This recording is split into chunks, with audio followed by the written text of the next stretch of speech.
नमस्कार बच्चों। Good morning सभी को। आज हम लोग द्वितीय सत्र में हिंदी विषय के अंतर्गत पाठ 3 मान न मान मैं तेरा मेहमान एक छोटी सी कहानी के रूप में इसे प्रस्तुत किया है लेखक ने। देखते हैं इसमें क्या है।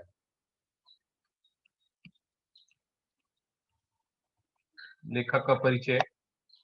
संजीव निगम जी हैं लेखक, और उनके बारे में बताया गया है यहाँ पर। संक्षिप्त सा परिचय दिया है।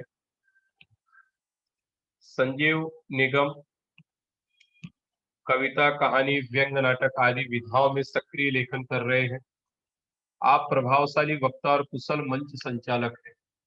बड़े ही अच्छे वक्ता हैं, बड़ा ही अच्छा लेखन करते हैं। ज्यादातर इनकी व्यंग्यात्मक कहानियां होती हैं, नाटक होते हैं, अनेक कविताएं इन्होंने लिखी हैं। आपने धारावाहिक तथा कारपोरेट फिल्म का लेखन भी किया, अनेक धारावाहिकों का भी लेखन किया है इन्होंने। आप कथा बिंब, अखिल भारतीय कहानी पुरस्कार, साहित्य गौरव सम्मान, साहित्य शिरोमणि सम्मान से पुरस्कृत हैं। ऐसे अनेक पुरस्कारों से इन्हें सम्मानित किया गया। इनके प्रमुख कृतियां अर्थात कौन कौन सा लेख इनका प्रसिद्ध हुआ है? नहीं अब और नहीं, काव्यांचल, अंधेरों के खिलाफ, मुंबई के चर्चित कवि आदि, ये इनकी प्रसिद्ध कृतियां हैं जो इन्होंने इस क्षेत्र में लेखन किया है। ऐसे बहुत सारी कहानियां इनकी प्रसिद्ध हैं, अनेक नाटक प्रसिद्ध है, और ज्यादातर इनकी व्यंग्यात्मक कहानियां हैं। व्यंग्यात्मक मीन्स ऐसा कुछ कमेंट करना लोगों पर, या समाज में जो बुराइयां हैं उसके बारे में व्यंग करना, और व्यंग के माध्यम से लोगों को समझाना। अब इस गद्य में क्या दिया है? इस पाठ में प्रस्तुत हास्य व्यंग लेख में संजीव निगम जी ने मान न मान मैं तेरा मेहमान बनने, समय असमय किसी के घर पहुंचकर मेहमान नवाजी करवाने वालों पर करारा व्यंग किया है। बहुत बार ऐसा प्रसंग होता है कि न चाहते हुए हमारे यहाँ मेहमान आ जाते हैं, या ऐसे व्यक्ति जिसको हम नहीं चाहते हमारे यहाँ आए और वो अचानक पहुंच जाता है और जबरदस्ती मेहमान नवाजी कराता है। तो उसी पे एक हास्य व्यंग है, हंसने वाली कहानी है। अनचाहे मेहमान के असमय घर पहुंचने पर घर वालों की स्थिति तथा मेहमान की चतुराई का आपने मनोरंजक वर्णन किया है। अच्छा, मेहमान भी जो आते हैं घर पर वो भी बड़े चतुर होते हैं। उनका जो बताने का तरीका, बोलने का तरीका, ऐसा ही एक मनोरंजक वर्णन इस कहानी में है। इतिहास गवाह है कि सिकंदर महान से लेकर मुझ तक हर महान आदमी के शौक भी महान ही होते हैं। हम महान लोगों को दूध की बोतल पीने के दिनों से ही कुछ ऐसी आदतें पड़ जाती है कि कोई भी काम सामान्य ढंग से कर ही नहीं सकते। आखिर पूरी दुनिया की निगाहें जो हम पर लगी होती है। कोई शौक भी पालते हैं तो ऐसा कि लोग कहें शौक हो तो ऐसा, वरना ना हो। अब यहाँ पर लेखक अपने बारे में बता रहे हैं कि सिकंदर महान से लेकर के मुझ तक अनेक महान लोग पैदा हुए। उन्हीं महान लोगों में मैं भी हूँ। और मुझ जैसे जो महान व्यक्ति होते हैं उनके शौक भी महान ही होते हैं, सबसे अलग। तो यहाँ पर उन्होंने बताया कि जब से हम पैदा हुए दूध की बोतल पीने से ले करके, अर्थात जब हम बहुत छोटे थे, जब दूध की बोतल मुंह को लगाते थे, दूध पीते थे बोतल से, तब से कुछ ऐसी आदतें हैं जिससे सारे दुनिया के लोगों को निगाहें हम पर टिकी हुई है। मतलब हम दुनिया से थोड़ा सा हटके हैं। हमारे शौक भी ऐसे हैं कि लोग कहते हैं कि शौक हो तो ऐसा, ऐसे शौक पालो। लेखक यहाँ पर व्यंग कर रहा है। अब महान सिकंदर जैसों को तो खामख्वाह के लड़ाई झगड़ों से ही फुर्सत नहीं थी, जो अपने शौकों को भली भांति पाल पोस सकते। उसके उल्टे मुझ बंदे के पास अपने शौक को हरा हरा चारा खिलाकर पालने का टाइम ही टाइम है, और इसलिए हमने अपने शौक का जी भरकर आनंद लिया। अब यहाँ पर लेखक कहता है कि जो सिकंदर थे उनको लड़ाई झगड़े से फुर्सत नहीं थी, वो अपना साम्राज्य बढ़ाने में लगे थे। और मुझ जैसा जो व्यक्ति है उसके बाद समय ही समय अपने शौक चाहे जैसे पूरा करे, और अपना समय हमेशा किस तरह से व्यतीत करना है, अपने शौक को कैसे पूरा करना है, बस उसी में मेरा टाइम चले जाता है। और यही मेरा टाइम पास है। मतलब अपने शौक का भरपूर आनंद लिया जाए, अपने हिसाब से जीवन जिया जाए। अपना शौक है मेहमान बनने का। अब लेखक ने यहाँ पर बताया कि लेखक का शौक क्या है? मेहमान बनने का। जी हाँ, हमारी हिंदुस्तानी सभ्यता की एक बड़ी प्यारी अदा है मेहमान नवाजी। हमारे यहाँ लोग मेहमान को अलौकिक भगवान का लौकिक रूप समझते हैं। इसलिए खुद चाहे महंगाई के इस दौर में बिना शक्कर की चाय पिए, पर मेहमान को मधुमेह का मरीज करने की सीमा तक मीठा खिलाते हैं। अब लेखक यहाँ पे कहते हैं कि हमारे हिंदुस्तान अपने देश की ऐसी सभ्यता है कि मेहमान को भगवान का दर्जा दिया जाता है, भगवान माना जाता है। और जब भी कोई मेहमान आता है तो भले वो बेचारा गरीबी के मारे परेशान हो व्यक्ति, लेकिन अगर मेहमान घर पर आ गया तो उसको इतना मीठा खिलाएगा, मिठाइयों से खूब स्वागत किया जाता है कि उसको ब्लड शुगर ना हो जाए, मधुमेह मतलब शुगर की बीमारी जब तक ना हो जाए, तो बेचारा स्वयं खुद बिना शक्कर की चाय पिएगा लेकिन मेहमान को खूब मीठा खिलाएगा। ऐसी परंपरा है हमारी। देखा जाए तो हमारे देश में बड़ी ही फ्री स्टाइल टाइप की मेहमानदारी होती है। कोई बंधन नहीं, कोई रोक टोक नहीं। आप रात 12 बजे भी जाकर अपने मेजबान का दरवाजा पुलिस या बेशर्मी से ठोक सकते हैं। बेचारा शराफत का मारा मेजबान सोते से उठकर भी हाथ जोड़कर आपका स्वागत करेगा। ऐसे बहुत से व्यक्ति होते हैं। अब यहाँ पर मेहमानदारी का कोई कोई बंधन नहीं है, कोई रोक टोक नहीं है। अब कभी कभी कोई व्यक्ति रात को 12 बजे भी आता है, जैसे पुलिस दरवाजा खटखटाती है, इतने रात कौन आएगा? इंसान डर करके उठता है कि अरे क्या बात हुई, कौन आया दरवाजा खटखटा रहा है। फिर भी अगर सामने मेहमान खड़ा है तो मेजबान बड़े ही शराफत के साथ उठ करके हाथ जोड़ेगा, हाँ नमस्ते जी, आइए आइए, आपका स्वागत करेगा, ना चाहते हुए भी उसे स्वागत करना है। अगर आप किसी दूसरे शहर से आ रहे हैं तो आप अपना सामान आंखें मलते हुए मेजबान के हाथों में थमाकर बड़ी बेतकल्लुफी से उसके ही सोफे पर पसरते हुए कह सकते हैं, भाई सीधा स्टेशन से आ रहा हूँ, बड़े जोर की भूख लग रही थी, पर बाहर का खाना खाकर कौन अपना पेट खराब करता। सोचा अपने ही तो घर जा रहे हैं, वहीं चलकर भाभी जी के हाथ का गर्मा गर्म खाना खाएंगे। और बेचारी भाभी जी नींद से झुकी पलकों के साथ आपके लिए पूरियां तलने में जुट जाएंगी। जब तक वे बेचारी अपनी नींद उड़ाकर आपके लिए खाना तैयार करें, तब तक आप मौके का फायदा उठाकर एक झपकी मार लें। अब यहाँ पर बड़ा ही अच्छा व्यंग, सुंदर व्यंग दिया है। कभी कोई मेहमान, अगर आपका स्टेशन के अगल बगल कहीं घर है, तो मेहमान अचानक पहुंचेगा और पहुंचते ही बड़े बेशर्मी के साथ आपके ही सोफे पर बैठ जाएगा, अपना सामान आपके हाथ में थमा दिया और कहेगा, भाई यहाँ से गुजर रहा था, क्या इतनी रात गए स्टेशन पे उतरा तो सोचा आपके यहाँ ही खाना खा लो, बाहर का खाने की क्या जरूरत, अपना ही तो घर है।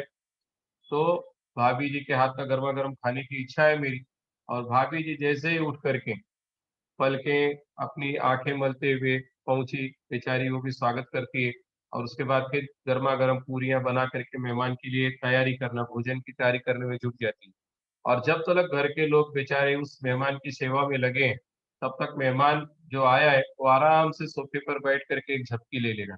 सबकी नींद उड़ा दी और स्वयं झपकी ले रहे हैं। कैसे विदेश की तुलना में भारतीय मेहमानदारी ज्यादा स्थायी प्रकार की होती है। जैसे कि आपकी श्रद्धा और सहूलियत हो, उसके मुताबिक आप कुछ घंटों से लेकर कई महीनों तक मेहमान हो सकते हैं। अकेले खुद से लेकर पूरे परिवार समेत मेजबान के ड्राइंग रूम में कबड्डी खेल सकते हैं। प्रत्येक वर्ष जब मई, जून और अक्टूबर, नवंबर में विद्यालयों की छुट्टियां होती हैं, तो ऐसे सुखद दृश्य घर घर में देखे जा सकते हैं। विदेश की तुलना में भारत में मेहमानदारी कुछ ज्यादा ही होती है। जैसी आपकी श्रद्धा, जैसी सहूलियत, जैसी आप मेहमान नवाजी कर सकते हैं, करते हैं। मेहमान खुद पूरे परिवार के साथ मेजबान के ड्राइंग रूम में, हॉल रूम में आकर के पसर गए और उनके साथ जो बच्चे हैं, जैसे हमारे घर पर भी मेहमान आया कोई, उसके साथ जो छोटे मोटे बच्चे हैं, पूरा परिवार के साथ आया है व्यक्ति, और वो बच्चे भी दिन भर उधम चौकड़ी मचाए रहेंगे, घर में कबड्डी खेलेंगे, उछल कूद करेंगे, कोई चीजें तोड़ेंगे फोड़ेंगे, फिर भी मेजबान उसे कुछ नहीं भूलता, कुछ कह भी नहीं सकता। और ज्यादातर ये अनुभव कब आते हैं? जब बच्चों की छुट्टियां होती है, स्कूल की छुट्टियां होती हैं, तब ज्यादातर घरों में इस तरह के दृश्य होते हैं। हम लोग भी कभी कभी अपने मामा के यहाँ, अपने नाना के यहाँ आप लोग भी जाते होंगे, तो इस तरह की बातें होते रहती हैं और ऐसे दृश्य आम होते हैं। कब? जब छुट्टियां होती है विद्यालय की, बच्चों की जब छुट्टियां होती हैं। कई बार तो ऐसा भी होता है कि आप किसी के घर पहुंचे थे, देखा कि वे आपको देखते ही अचकचा कर कहेंगे, अरे आप लोग इस वक्त यहाँ कैसे? आप बड़ी गर्म जोशी से उनके ठंडे पड़ते हाथ को थाम कर कहेंगे, भाई मुन्नी को आपकी बड़ी याद आ रही थी, कहने लगी अब की छुट्टियां चच्चा के यहाँ बिताएंगे, तो बस आना ही पड़ गया। आप लोग कहीं बाहर जा रहे थे क्या? अब कभी कभी अचानक पहुंच गया मेहमान, और मेहमान को देख करके मेजबान तुरंत अचकचा कर पूछेगा, अरे भाई आप लोग यहाँ पर कैसे, बिना बताए बिना सूचना दिए कैसे पहुंच गए? तब जो मेहमान आया है वो बताएगा, अरे जो मेरी बिटिया मुन्नी है ना, इसको आपकी बहुत याद आ रही थी, बोली अब की बार हम लोग छुट्टियां चाचा के यहाँ मनाएंगे, तो पहुंच गए इन्हीं के साथ। तो क्या कहीं बाहर जाने की तैयारी है क्या आप लोगों की? तो सभ्यता के मारे आपके मेजबान अपनी और बच्चों की लाल लाल आंखों से बचते हुए होठों पर हंसी का हल्का सा चतुर्भुज बनाते हुए कहेंगे, नहीं नहीं बाहर नहीं जा रहे थे। और उसके बाद वे अपने दिल का दर्द अपने दिल में समेटे हुए अपने सामान के साथ साथ आपका सामान भी खोलने में भी मदद करें। अब यहाँ पर हम देखते हैं कि मेहमान कहीं जैसे ही किसी के घर पर पहुंचता बेचारा व्यक्ति अपने बच्चों के साथ कहीं और जाने की तैयारी में रहता है। लेकिन अब क्या करें, मेहमान तो घर पर आ चुके हैं, तो बड़े ही सभ्यता के मारे कहता है कि नहीं नहीं कहीं जा नहीं रहे थे, आइए आइए आप लोगों का स्वागत है। अब अंदर तो उसके बड़े तकलीफ हो रही है, उसके बच्चे भी बड़े क्रोधित हुए हैं, गुस्से में है। लेकिन क्या करें, अब मेहमान नवाजी करनी है, मेहमान पहुंच गए। तो अपने दिल का जो दर्द है वो अंदर ही रखता है बेचारा, और मेहमान का भी सामान और अपना भी सामान अंदर ले जा करके रखता है, अर्थात वो बाहर नहीं जा पाता मेहमान की वजह से। क्योंकि हीरे की कदर सिर्फ जौहरी ही जानता है, इसलिए हमारी संस्कृति के इस कोहिनूर हीरे को हमारी पारखी नजर में बहुत साल पहले ही ताड़ दिया था। तभी से हमने ये भीष्म प्रतिज्ञा कर ली थी कि साल के 365 दिनों में से ज्यादा दिन अपने रिश्तेदारों, दोस्तों व जानकारों के मेहमान बनकर उन्हें कृतार्थ करते रहे। अब लेखक यहाँ पे कहता है कि जैसा हीरा है, हीरा की कदर जौहर ही जानता है, बाकी के लोगों के लिए तो पत्थर के समान है। उसी तरह से मैंने भी इस संस्कृति को पहचान लिया था कि भारतीय संस्कृति है, किसी के यहाँ भी जाएंगे तो मेहमान नवाजी जरूर करेगा। इसके लिए मैंने भी ये प्रतिज्ञा कर ली, भीष्म प्रतिज्ञा, कि साल के जो 365 दिन है मैं कहीं ना कहीं जाकर के किसी के यहाँ मेहमान बनूंगा, और जिसके यहाँ जाऊंगा वो मेरे मेहमान नवाजी से धन्य हो जाएगा। मतलब पूरे साल भर लेखक कहीं ना कहीं किसी के यहाँ मेहमान बन के जाते रहता है।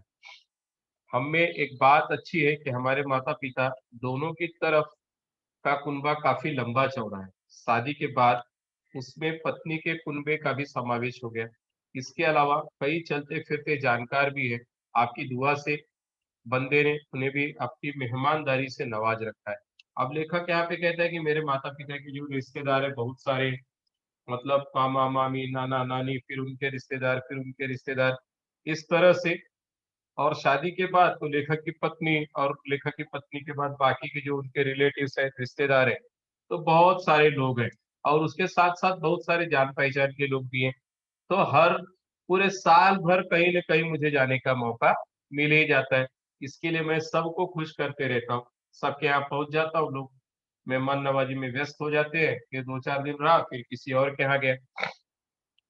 अपना तो उसूल इतना सीधा है कि कभी कोई सड़क चलता हुआ हमारी ओर देख भर लेता है तो तुरंत उससे पूछ बैठते हैं, और भाई घर कब बुला रहे हो?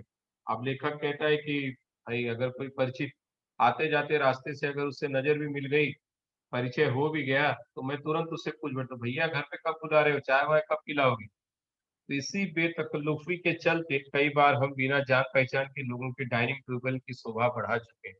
आप सोचो कितनी बेशर्मी की बात है कि थोड़ी सी पहचान हुई, और लेखक कहता है कि हम इसी तरह से बस जान पहचान हुई कि हम सीधे पहुंच जाते हैं किसी के घर पर। और डाइनिंग टेबल मतलब बहुत लोगों के घर पर हम भोजन करके आ चुके हैं। डाइनिंग टेबल की शोभा बढ़ाना मतलब उनके घर खाना खा के आ गए, थोड़ा सा भी पहचान हुई, थोड़ा सा भी परिचय हुआ कि तुरंत पहुंचे। हमारे उनके घर से खा पी कर फिर आने का वादा करके निकलने के बाद अक्सर हम मियाँ बीवी इस बात को लेकर आपस में लड़ मरते हैं कि आखिर हम उन दोनों में से रिश्तेदार किसके थे। अब दोनों जैसे ही खा करके लेखक और उसकी पत्नी वहां से निकलते हैं, मेहमान नवाजी करवा करके वहां से चलते हैं, तो मियाँ बीवी मतलब पति पत्नी दोनों आपस में लड़ बैठते हैं, अच्छा मेरा रिश्तेदार था कि तुम्हारा था? मतलब रिश्तेदार किसी का नहीं था, किसी की परिचय नहीं थी, लेकिन पहुंच गए मेहमान नवाजी करवाने। वहां से खाना वाना खाए, फिर चल दिए दूसरी जगह के लिए।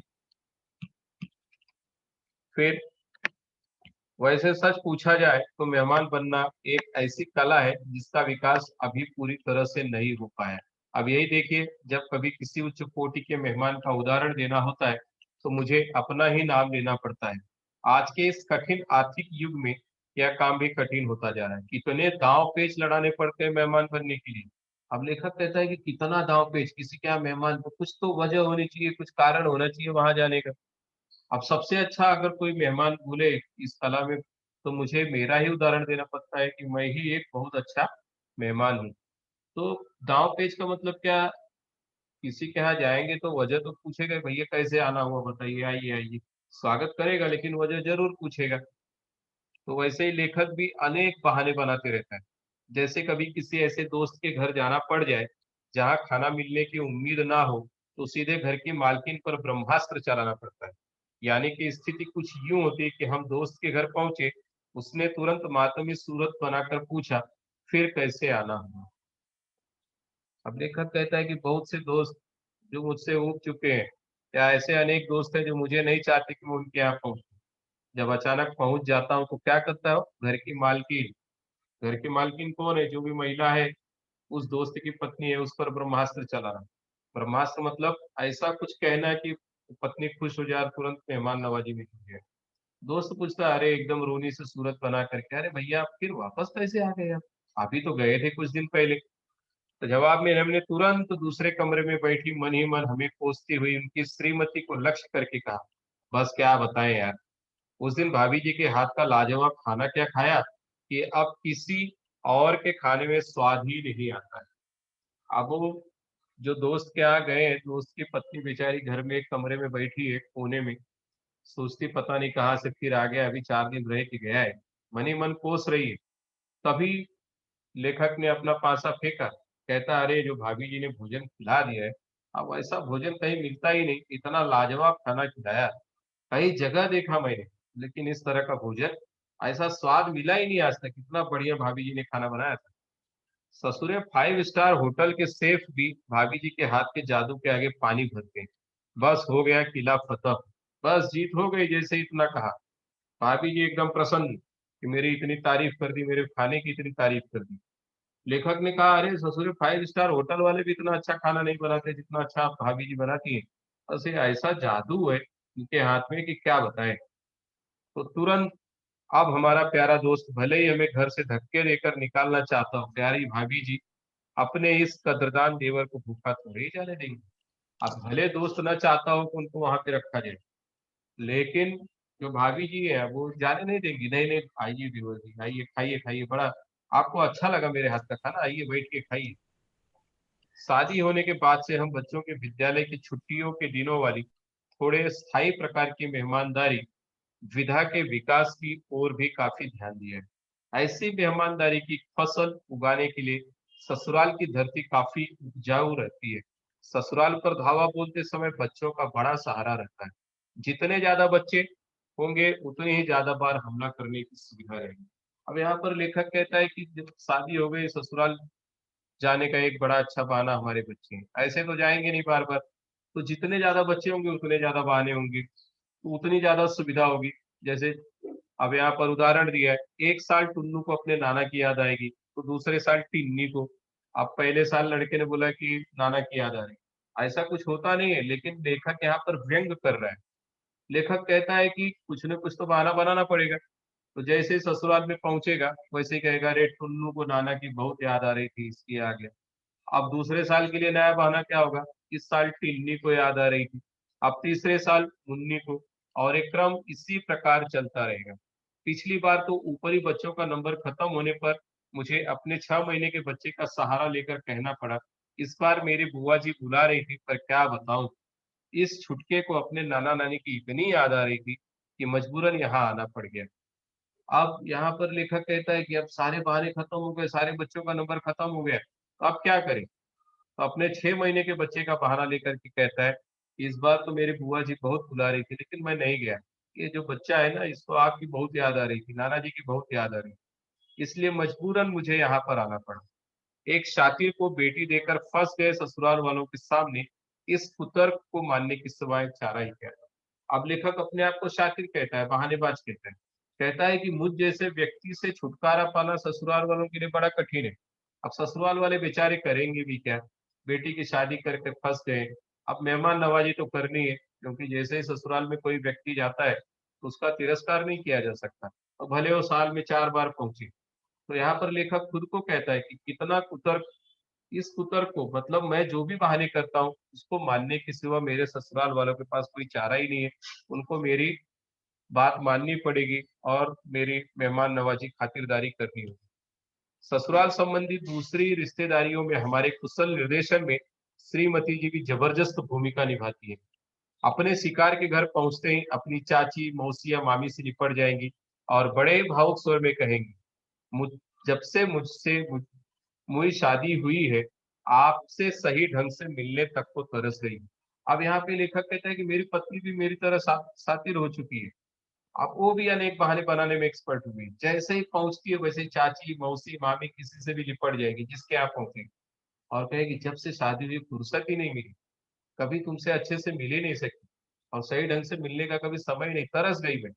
इसलिए इस बार इनसे लड़ झगड़ कर सबको लेकर इधर आई हूँ, ताकि जी भर कर आपके साथ रह सकूं। इसके लिए मैं पूरे परिवार के साथ आई हूँ, सबके साथ आई हूँ, क्योंकि मैं सबके साथ रहूंगी तो किसी को परेशानी नहीं होगी, और हम सब साथ रहेंगे तो आपसे अच्छे से मिल सकते हैं, जी भर के मिल सकते हैं।